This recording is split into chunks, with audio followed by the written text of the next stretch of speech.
어버이 주일로 지킵니다. 어르신들 영육간에 강건하시고 더 행복한 삶을 살아가기를 주님의 이름으로 축복합니다. 절기 설교가 다 힘들다고 합니다. 어린이 주일 주의 말씀으로 잘 양육하라. 부모님 주일 어르신 말씀에 순종하고 공경하라. 당연한 그런 말씀이잖아요. 이제 그런 것이 또 어려운 것도 있지만 또 한 가지 어려운 점은 그런 말씀 전하는 너는 정말 효도한 사람이냐 하는 그런 마음의 찔림이 있다는 거죠. 그래서 참 선뜻 말씀을 전하기가 쉽지 않다 하는 그런 애로점들을 고백하고 있습니다. 그러나 하나님 말씀은 우리가 다 100% 지키기 때문에 전하는 것이 아니라 우리도 지키려고 노력하면서 말씀을 전하고 있는 줄로 믿습니다. 2조 숙종 때 이제 개성 근방에서 있었던 얘기입니다. 효자로 소문난 아들이 홀로 어머니를 모시고 사는데 어머니가 먼저 누워서 항상 병수발을 하고 있었던 그런 상황입니다. 어느 날 임금이 그 앞을 지나간다는 소문이 들려서 어머니는 임금님을 먼발치로도 한번 봤으면 좋겠다. 그래서 아들이 어머니의 소원을 이루어 드리려고 옛날에는 수단이 그렇지 않아요. 지게에다가 태워가지고 그리고 짊어지고 그리고 이제 임금이 지나가시는 길 옆에 지금 서 있습니다. 임금이 지나가다 그런 광경을 보고 멈추고 나서 자초정 얘기를 들었더니 정말 어머니를 모시는 효자 중에 효자다라고 하는 그런 소문을 듣고 임금님이 그 집에 송아지 한 마리하고 쌀 10가마를 하사를 했습니다. 대단한 거죠. 옛날 같으면 그게 얼마나 큰 것입니까? 그리고 이제 임금의 행차가 지나갔는데 이웃말에 살고 있는 불효자 중에 불효자가 그 소식을 듣고 나서 자기도 한번 해봐야 되겠다는 생각을 가지고 있는데 몇 달 뒤에 임금이 지나간다는 소문이 들렸습니다. 어머니가 누워서 안 계신 편찮으 셔서 안 가시겠다고 하는데도 억지로 지게다 태워갖고 그리고 임금 행차 길 옆에 세워놨습니다. 임금이 가다가 그 광경을 보고 이 동네는 이런 경우들이 있는가 보다. 사또를 불러갖고 저 청년이 어떤 사연이 있는가 한번 물어봐라 그랬더니 사또가 하는 말이 저놈은 불효자 중에 불효자입니다. 평소에 어머니한테 제대로 하지 않으면서 지난번에 임금이 하사하셨다는 내용을 듣고 저렇게 모시고 나온 놈이 저놈은 상이 아니라 벌을 줘야 됩니다. 그랬더니 임금이 하신 말씀이 아니다. 지난번과 똑같이 송아지 한 마리하고 쌀 10가마를 주어라. 그래서 하사했습니다. 하면서 임금이 한 말이 무엇이냐면 효도라고 하는 것은 흉내 내는 것도 쉬운 것이 아니다. 깨달아지면 고개라도 끄덕끄덕 하시고 아멘에도 하시고 효도라는 것은 흉내 내기도 어려운 것이다. 그래서 하사했다는 얘기지요. 전에 효부상을 받았던 어떤 분이 계셨는데 개인적인 대화 속에서 내가 시어머니를 오랫동안 모셨기 때문에 이런 상을 받았지만 모시면서 내가 어떤 생각을 가지고 있었고 어떤 불평을 했는지를 알면 상도 주었다가 다 뺏어갔을 것이다. 항상 좋아서만 하는 일이 아니잖아요. 힘들고 어려워도 때로는 의무감 때문에 할 때도 있고 그런 것이거든요. 그래서 누구든지 효도라고 하는 것은 흉내 내는 것도 쉬운 것이 아니다 라고 하는 그 말이 굉장히 공감이 갔거든요. 그렇다면 오늘 우리들도 하나님 말씀을 통해서 우리가 어떻게 살아야 될 것인가, 우리도 부모된 입장이 돼서 부모의 심정을 더 헤아리는 그런 세대가 됐는데 그러면 부모님을 어떻게 공경해야 되는가? 그래서 하나님께서 십계명에다가 부모를 순종하고 공경하라고 하는 말씀을 넣으셨잖아요. 이게 그만큼 힘들고 어려운 것이니까. 그런데 또 자녀된 입장에서는 마땅히 해야 될 바이기 때문에 한 것임에도 불구하고 상급과 축복을 약속하시잖아요. 그만큼 아마 이 효도라고 하는 것이 힘들고 어려운 것 중에 하나다. 오늘 말씀에서 봅니다. 8절의 말씀을 다 같이 읽습니다. 시작. 내 아들아, 내 아비의 훈계를 들으며 내 어미의 법을 떠나지 말라. 아멘. 내 아들아, 내 아비의 훈계를 들으라. 여기서 들으라고 하는 건 단순히 귀로만 들으라고 하는 것이 아니고 주의하여 경청하며 듣고 그리고 순종하는 것까지가 포함된 그런 원문의 뜻을 알 수가 있습니다. 그리고 내 어미의 법을 떠나지 말라. 떠나지 말라고 하는 이 말씀은 포기하지 말라, 그만두지 말라, 단념하지 말라. 내 어머니가 가르쳐준 이 법을 포기하지 말고 단념하지 말고 끝까지 지키는 자가 되라, 이렇게 말씀을 했거든요. 이 말씀은 아비의 훈계와 어미의 법이 모세 율법에 기록된 내용들입니다. 넓은 의미에서는 믿음의 부모님들이 자녀들에게 심어주는 이 말씀을 항상 마음판에 새기고 귀담아 듣고 그 말씀대로 순종해서 하나님이 약속하신 축복의 사람이 되라 라고 말씀을 하고 있는 줄로 믿습니다. 9절 말씀도 읽어보겠습니다. 9절 말씀 시작.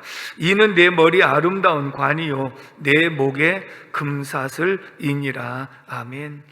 이렇게 부모님 말씀을 경청하고 그리고 순종하며 사는 것이 내 목에 아름다운 관이고 머리에 그리고 목에 금사슬이라 이렇게 표현했어요.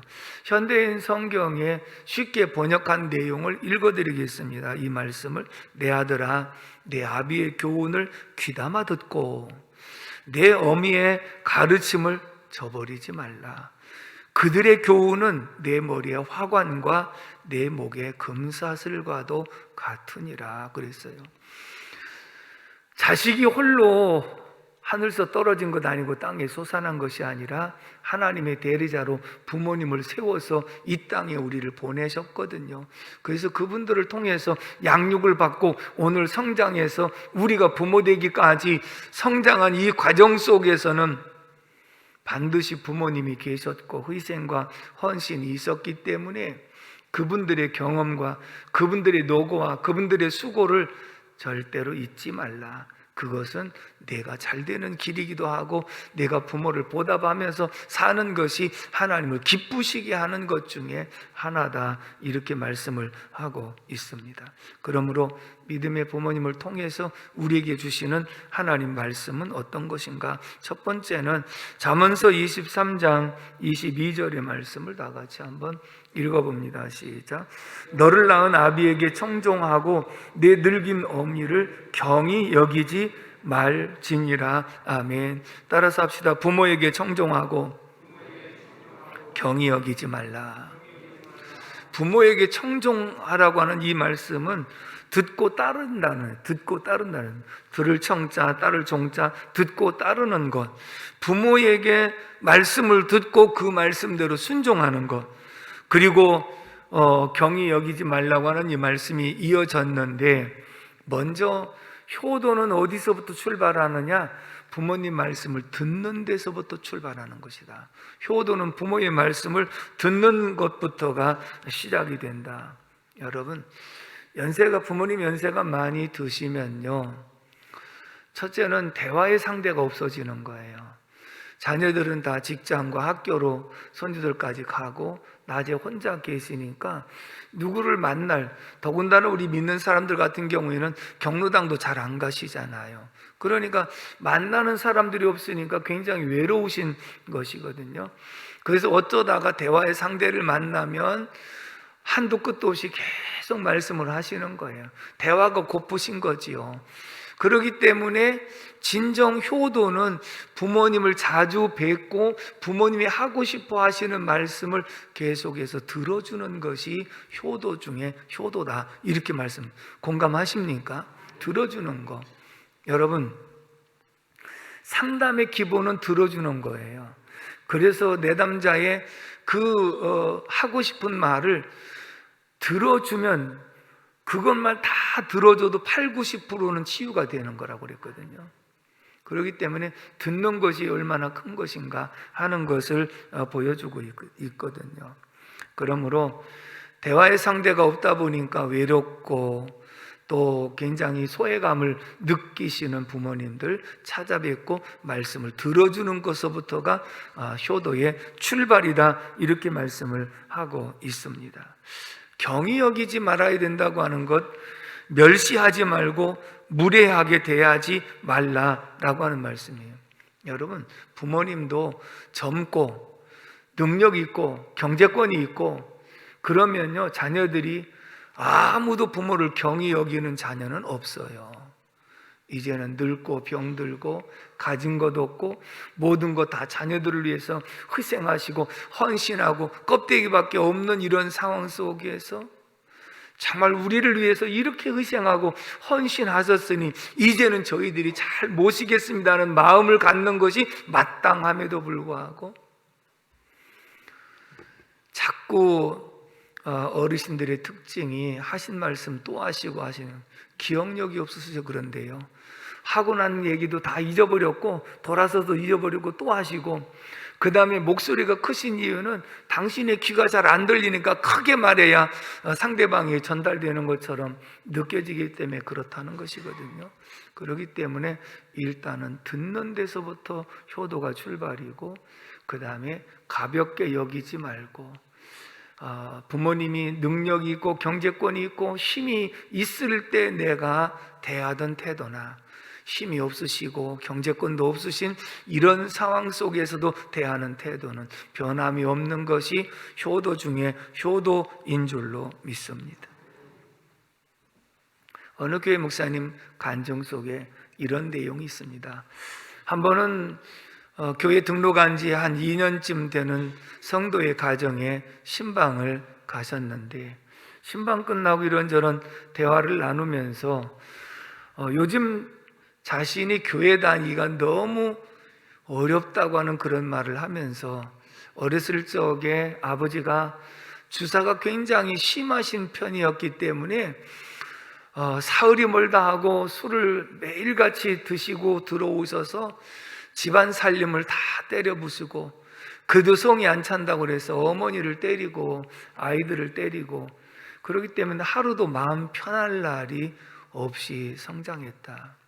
그래서 공고를 졸업하고 취업을 하자마자 집에서 나와가지고 그 뒤로 부모님과 인연을 끊고 한 번도 부모님을 찾아가지 않았다.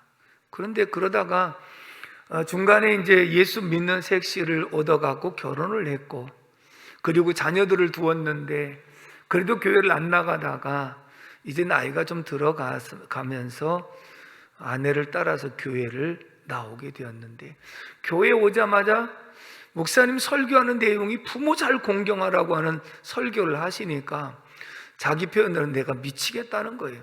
아니, 그럴 만한 부모여야 섬기는 거지. 나 같은 경우에 정말 아버지가 그렇게 힘들게 하고 고통만 안겨준 부모님인데 어떻게 그 부모님을 공경할 수 있습니까?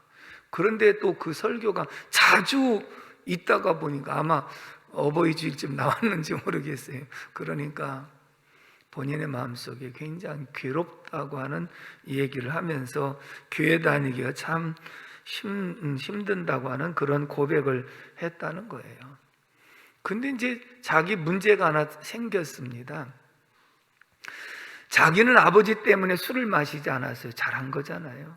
술 마시지 않았습니다. 그리고 열심히 일해가지고 돈 벌었습니다. 그리고 자녀들에게 용돈도 정말 풍성하게 주었습니다. 그러면 내가 지금 가정에 이렇게 잘했으니까 애들도 나를 좋게 여겨야 되는데 애들이 나를 싫어한다는 거예요. 싫어하는 이유 중에 하나는 왜 할아버지 할머니를 안 찾아보는 것, 애들 입장에서 그렇게 생각하는 거예요. 그러니까 자기는 지금 교회 나오면 부모 공경하라고 그래서 미치겠고, 그 다음에 집에 가면 또 애들이 또 왜 할아버지 할머니 안 찾아뵙느냐고 또 이렇게 부시하고, 그러니까 안팎으로 너무 힘들고 어렵다 하는 얘기를 했습니다. 여러분, 우리가 살다 보면 부모님이 때로는 우리에게 잘하신 부모님도 계시지만 자녀들에게 잘못한 그런 부모님들도 없지 않아 계신 것을 알 수가 있습니다. 그러나 부모님이 그렇게 하셨다고 해서 자녀들도 꼭 그렇게 보복하는 마음으로 행한다고 한다면 어떻게 그 속에 하나님의 사랑이 있는 그리스도인이라고 말할 수 있겠는가?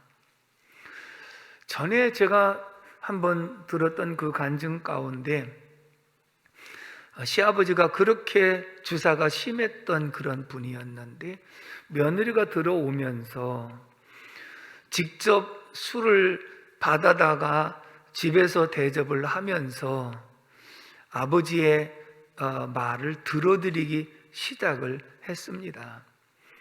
그런데 나중에는 눈물을 흘리면서 며느리 앞에서 지난 날을 다 고백을 하는 거예요.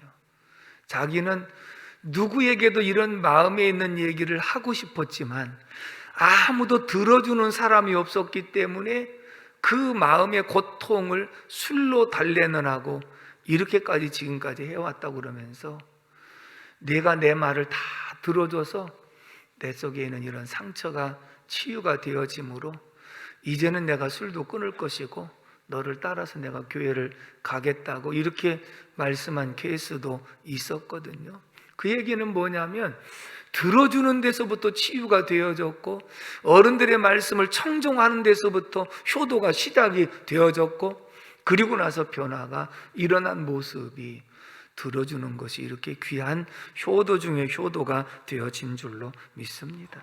다시 말하면 이제 우리 연세 드신 부모님들이 생각할 때 대개 어떤 부모가 자식을 남들보다 많이 안 가르치고 싶었던 부모가 어디 계셨겠어요? 내가 아무리 가르치고 싶어도 환경이 따르질 않으니까 여건이 되지 않아서 못 가르친 거죠.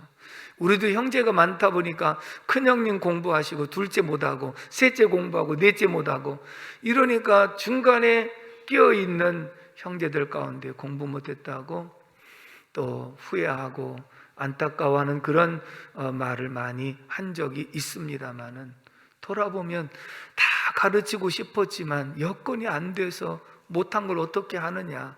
그러나 자식된 입장에서는 그래도 나를 가르쳤어야지 라고 하는 얘기를 할 수는 있겠지만 중요한 것은 부모 공경에는 들어주는 것, 그 다음에 부모님을 이해하려고 노력하는 데서부터 출발이 되는 줄로 믿습니다. 그러므로 우리가 어릴 때는 부모의 눈물을 몰랐습니다. 부모의 고충과 힘든 일을 알 수가 없었습니다. 그러나 이제는 우리가 직접 부모가 되어서 자식을 길러보니까 부모의 고충이 무엇인지 알 수 있었고 부모님이 남몰래 흘리셨던 눈물의 의미가 무엇인지를 우리는 스스로 이제는 알았지 않습니까? 그렇다고 한다면 부모의 말씀에 청종하고 그리고 경히 여기지 않는 삶으로 살아갈 수 있기를 주님의 이름으로 축복합니다. 두 번째입니다. 잠언서 23장 25절의 말씀을 다 같이 읽습니다. 시작. 내 부모를 즐겁게 하며 너를 낳은 어미를 기쁘게 하라. 아멘. 따라서 합시다. 부모를 즐겁게 기쁘게 해드리라. 그게 효도예요. 여러분 어렸을 때 효도는 엄마 앞에 짝짝꿍, 아빠 앞에 짝짝꿍, 도리도리 이게 효도였어요. 그렇잖아요. 아이들 때는 그냥 너희들이 있는 것만으로도 기쁨이 됐으니까 그것이 효도지만 이제는 부모님 연세가 드시고 아무것도 가진 것이 없는 이런 상황이 될 때는 너희들이 부모의 필요를 채워드리는 것이 이게 효도가 아니냐. 그러므로 부모를 즐겁게 하고 기쁘게 해드려라. 결국은 부모님에게 순종하고 공경은요 모든 인생의 기초가 되는 거예요. 왜 그러냐? 내가 부모님 말씀에 순종하는 것을 배운 사람은요 이웃 어른들과 그리고 상사들의 말을 순종할 줄 알아요. 사회에 적응을 잘할 수 있다는 거지요. 부모님을 잘 공경할 줄 아는 사람은 이웃의 어른들을 공경하고 상사들을 공경할 줄 알아요. 그래서 모든 이 효도의 기초는 내 인생의 기초를 놓은 것이고 어디서든지 환영받는, 인정받는 삶이 되어지는 줄로 믿습니다. 약속 있는 하나님의 첫 계명이기도 하지만 이 땅에서도 그렇게 살아가는 모습 속에는 인정받을 수 있다는 것을 보여주는 말씀인 줄로 믿습니다. 한문이 뜻글자인데 친할 친자, 또 어버이 친자라고 얘기합니다. 친구라고 할 때 친자도 친할 친자인데, 한문을 아시는 분들은 이 친할 친자는 설립자 밑에 나무 목자, 그리고 옆에는 볼견자거든요. 그 얘기는 뭐냐면 나무 위에 올라가 서서 멀리를 바라보는 모습이 어버이 친자라는 거예요. 이런 유래가 있습니다. 어느 산골에서 홀로머니를 모시고 사는 아들이 있었는데, 이 아들은 다른 것이 없으니까 산에 가서 나무를 해가지고 5일장 되는 날 시장에 가서 나무를 내다가 팔고 필요한 것을 사다가 어머니를 공양해 드리는 그런 삶을 살아갔습니다. 저도 어렸을 적에 나무도 해봤고, 그 다음에 우리 때마다 장작 같은 나무를 해서 시장에 내다 파는 그런 경우도 있었거든요. 그런데 나무를 해가지고 팔러 가면 나무가 금방 팔리는 것이 아니고 때로는 안 팔릴 때도 있거든요. 그럼 생각해 보십시오. 그 먼 시장까지 나무를 짊어지고 가서 만약에 못 판다면 그것을 다시 짊어지고 와야 되는 상황이지 나무를 벌릴 수는 없잖아요. 근데 때로는 일찍 팔고 일찍 돌아올 때도 있지만 저녁 때까지 안 팔리니까 끝까지 기다려보다가 혹시 싼 값이라도 팔고 오려고 하는 그런 마음이 있었는데, 어머니가 해가 저녁 때가 돼도 아들이 돌아오지 않으니까 불편한 다리를 이끄시고 그리고 마을 오기로 나오십니다. 아무리 봐도 보이지 않으니까 마침 옆에 나무가 있어서 나무에 올라가셔가지고 멀리를 아들이 오는지를 바라보는 거, 이게 어버이 친자예요. 나무 위에 올라가 서서 바라보는 이 모습이 어버이의 모습이라는 거예요.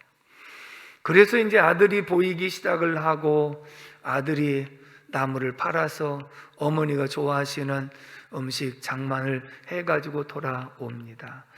아들이 만나면서 어머니 다리도 불편하신데 왜 이렇게 멀리까지 나오셨느냐고, 어머니 내가 업고 갈 테니까 여기에 타시라고 그 지게 위에다가 모시고 그리고 짊어지고 돌아오는 겁니다.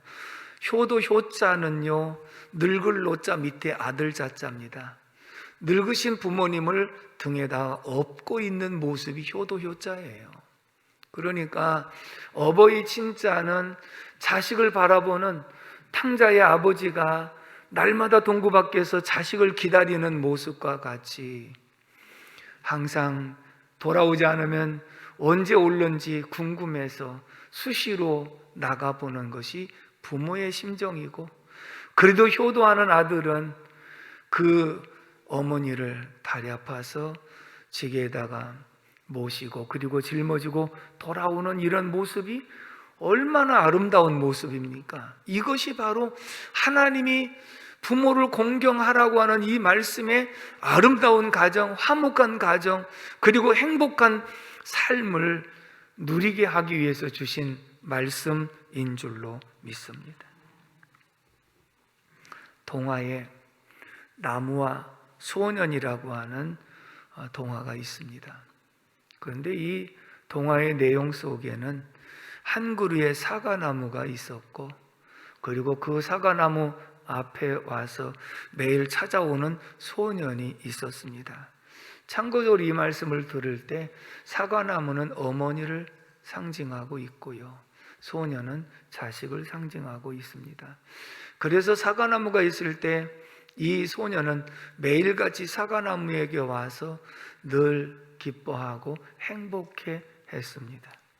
시간이 흘러서 소년이 자라가지고 돈이 필요한 때가 되었습니다. 그래서 이 소년은 사과나무에게 와서 의논을 합니다. 돈이 필요하다고. 그랬더니 사과나무가 하는 말이, 내 가지에 달려있는 사과를 따다가 팔아서 돈을 마련하렴. 그랬더니 소년은 기뻐가지고 사과를 열심히 따가지고 내다가 팔아서 원하는 돈을 마련하게 됩니다. 그로 인해서 소년은 너무나도 기뻐합니다. 기뻐하는 소년의 모습을 본 사과나무는 한없이 행복해합니다. 부모는 자식이 필요하다는 것 할 수 있으면 다 해주면서도 자식이 기뻐한다면 그게 행복한 마음을 갖는 것이 부모의 심정이거든요. 그러다가 이 소년은 이제 거처할 집이 필요하게 되었습니다. 그래서 이 소년은 다시 사과나무에게 가서, 사실은 내가 거처할 집이 필요한데 아무것도 가진 것이 없다고 그랬더니, 그러면 내 가지를 다 잘라 가지고 그걸 가지고 집을 지어라. 그래서 소년은 그 말을 듣고 사과나무의 가지를 다 잘라 가지고 그리고서 돌아가서 거처를 만들었습니다. 거처를 만든 소년은 너무나도 기뻤습니다. 거처를 만들고 기뻐하는 소년을 바라본 사과나무는 너무나도 행복해 했습니다.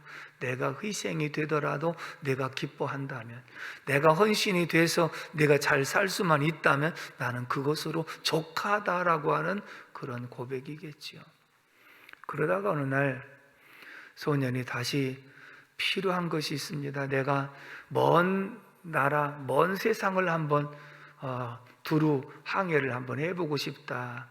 그래서 사과나무에게 찾아와서, 사실은 여차저차해서 내가 먼 나라를 한 번씩 돌아보고 항해를 한번 하고 싶은데 배가 없습니다.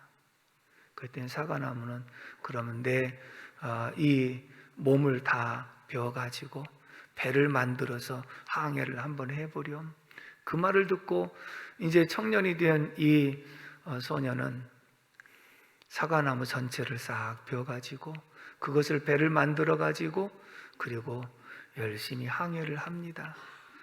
나이가 들어서 많은 풍파에 시달리고 힘들고 고생하면서 다시 고향으로 돌아와서 보니까 나무 등컬만 남아 있습니다. 사과나무는 가지를 잘라줬지요. 열매 줬지요. 그리고 나무 둥치까지 다 잘라서 배를 만들려고 줬지요. 남은 것은 뿌리하고 나무 둥치만 있습니다. 근데 아들은 나무 둥치에 와가지고 걸터 앉으면서 기뻐합니다. 내가 비로소 안식을 여기서 누리는구나. 사과나무인 어머니는 뿌리하고 둥지밖에 남지 않았지만 아들이 이 속에 와서 평안해하고 쉼을 얻는 모습을 보면서 어머니는 행복해 하셨습니다.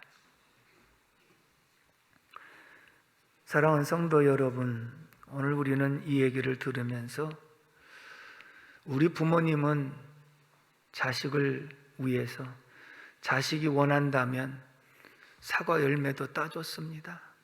가지라도 다 잘라줬습니다. 그리고 나중에는 몸체라도 다 떼어서 주었습니다.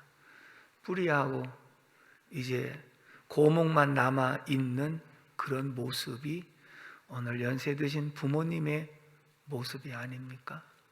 그런데 부모님이 건강하시고 경제권도 있으시고 능력이 있으실 때는 정말 부모님이 최고라고 생각하고 그 그늘 밑에서 살았지만 자식을 위해서 하나하나 희생하고 헌신하고 다 있는 거 없는 거 다 주시고 나서 빈털터리가 됐는데, 만약에 자식된 도리에서 그 부모의 은혜를 잊고 그리고 부모를 경히 여긴다 한다면 그 자식이 어디서 태어났고 어떻게 자랐으며 어떻게 성장했는지 이것을 잊어버리는 모습과 같다는 것입니다. 그렇기 때문에 우리가 항상 어버이 주일에 듣는 말씀이지만 중요한 것은 부모님은 내가 잡수고 싶은 것이 있어도 자식 때문에 못 먹었고, 내가 하고 싶은 것이 있어도 자식 때문에 못했고, 내가 누리고 싶은 것이 많이 있었지만 자식 때문에 없이 모든 것을 다 희생하시고 헌신하신 분이시잖아요. 인정하십니까? 그렇다고 한다면 이제는 자식을 위해서 희생하고 헌신하신 부모님에게, 부모님, 이제 노후는 제가 편하게 모실게요. 그리고 이제부터라도 좀 하고 싶은 거 하시면서 사세요. 그러면서 부모의 마음을 덜어주는 것이 효도지, 그냥 일확천금을 갖다가 쏟아준다고 해서 효도가 아니라 마음을 읽을 줄 알고 마음을 덜어줄 줄 아는 그 모습이 참다운 효도의 모습인 줄로 믿습니다. 제가 일부에 하모니카를 안 불었더니 왜 안 불어라고 그래서 1년에 한 번 불어보는 하모니카라서 오늘 부모님의 은혜를 생각하고 한번 불러볼까 생각합니다.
기도하겠습니다.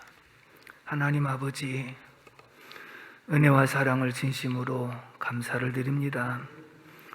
어버이 주일을 지나면서 부모의 은혜를 다시 한번 기억할 수 있는 시간 주신 거 감사합니다.